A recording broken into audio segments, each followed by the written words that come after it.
Привіт усім! Запрошую вас сьогодні до мене на пікнік. Я вам розкажу топ-10 продуктів, які сприяють набору ваги. Ну і оскільки ми завжди вам говоримо про те, що не можна собі говорити «не можна», я також перечислю вам заміни. Якими продуктами можна буде замінити ті, які сприяють набору ваги. І так, перше – це вода. Наприклад, солодка газована вода. Це насправді легко засвоювані калорії.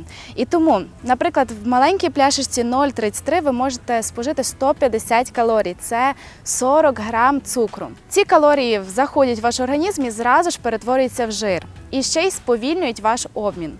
Тому ми передаємо перевагу лише воді. Алкоголь. Чому не можна алкоголь для тих, хто хоче схуднути? По-перше, це дуже калорійний продукт.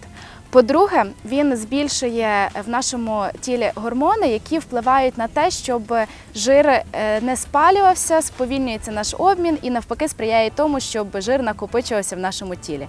І третє – це, звичайно, ще збільшення апетиту. Всі замічали, що хочеться зразу багато їсти і закушати. Тому ми передаємо перевагу лише червоному сухому вину.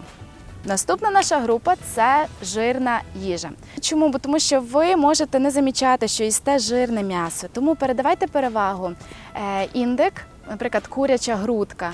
І саме найкраще – це нежирна риба. Наступна група – це рослинні жири. Вона є найбільш небезпечною, оскільки ми можемо не замічати, як споживаємо її забагато. Тому такі, як, наприклад, олія і вершкове масло, вони є на 100% майже з жиру. Дозволено лише 1 столова ложка в день. Наступні жири дуже небезпечні – це горіхи. Знаю, хочеться похрумати і здається, ніби такі безневинні і маленькі, але насправді вони дуже калорійні. Тому дозволяється лише 30 грам в день. Наступна група – це соуси. Ми завжди заправляємо наші салатики, дієтичні, звичайно, з овочами, але заправляємо якимись майонезами, кетчупом, гірчицями. Майонез на 70% складається з жиру. Кетчуп містить в собі крохмаль, а гірчиця містить в собі цукор. Тому ми стараємося їх зовсім викреслити і замінити на сметана, можливо, 10% жирності, чи можна заправляти, наприклад, лимонним соком. Це один з найкращих варіантів, оскільки лимончик дає прекрасний смак і надає цікавої ізюминки вашому салату. Наступне – це солодке. Так, солодке чому не можна? Бо тому що воно вмістить в собі цукор. А цукор впливає найбільше на те, щоб ми накопичували жир. Наприклад, є такий цукрозамінник, як стевія. Її ми заливаємо водою, і в нас виходить водичка дуже солодка. Її навіть можна додавати в чай чи каву, тобто те, що ви хочете. Також можна робити собі різні цукерки, які ми можемо заміняти замість цукру стевія. Вони будуть краще впливати на вашу фігуру. Можна собі дозволити, наприклад, сухофрукти, 10 грам чорного шоколаду. Також ви можете самі робити собі печення. Дуже часто використовують в печення замість цукру фініки. Вони дуже добре придають смак солодощів і дуже смачно їсти. Також, наприклад, є вівсяні печення чи ще щось. Тобто все, що ви любите, ви можете готувати, але самі вдома. Ви тоді знаєте, з чого ви це робите і скільки воно містить в собі калорій. Наступна група – це продукти з високим глікемічним індексом. Мало хто з нас знає про таке і більше дивиться на продукт, скільки ж калорій міститься в тому чи іншому продукті, і тоді вибирає, що з'їсти. Та насправді треба звертати увагу на рівень глікемічного індексу. Що це таке? Це те, як продукт, який ми споживаємо, впливає на рівень підняття цукру в нашій крові. Тобто, чим вищий глікемічний індекс, тим краще. Тому ми, наприклад, коли вибираємо між білим хлібом, ми стараємося його не їсти і вибираємо хлібці. Вони краще для нашого організму, вони не так впливають на нашу фігуру. Наступне – це мука. Мука так само є пшенична, а ми робимо перевагу на вівсяна мука або може бути, наприклад, гречана. І також щодо глікемічного індексу. Чим більше ми обробляємо вуглеводи, тим гірше для нашої фігури. Тому, наприклад, таке як бульба. Всі сперечаються, що краще. Та ми стверджуємо, що краще не їсти, наприклад, картопляне пюре. Краще картопля в мундирі, оскільки вона менше підлягає обробці.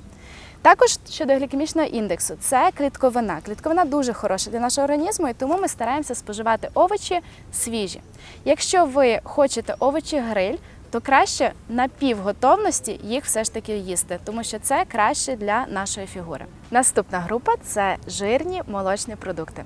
Дуже часто ми беремо йогурти, беремо сири, бо тому що це дієтична їжа, і починаємо їсти, не дивлячись на те, що цей йогурт має 8% жирності, а сир 15%, і це надзвичайно впливає на нашу фігуру. Ми передаємо перевагу лише сир, який має відсоток жирності до 4%, навіть і сметана, йогурти. Тобто ми стараємося вибирати нежирний сир. Наступна наша група – це прості вуглеводи. Це фастфуди, швидка їжа, це любі напівфабрикати. Тобто ми це все виключаємо. Я навіть не буду на цьому зупинятися, тому що ви самі знаєте, скільки вона містить в собі калорій. Їжа містить в собі багато натрію. І це сприяє тому, що жир накопичується під шкірою. Тобто це навіть сприяє целюліту. Тому давайте не будемо цього їсти. Краще прийдемо додому і зробимо собі з того, з чого ми дійсно знаємо, з чого воно зроблене. І щодо тої групи ми також перечислимо вам солене, оскільки сіль до себе притягує воду, вона накопичується і це також впливає на целюліт.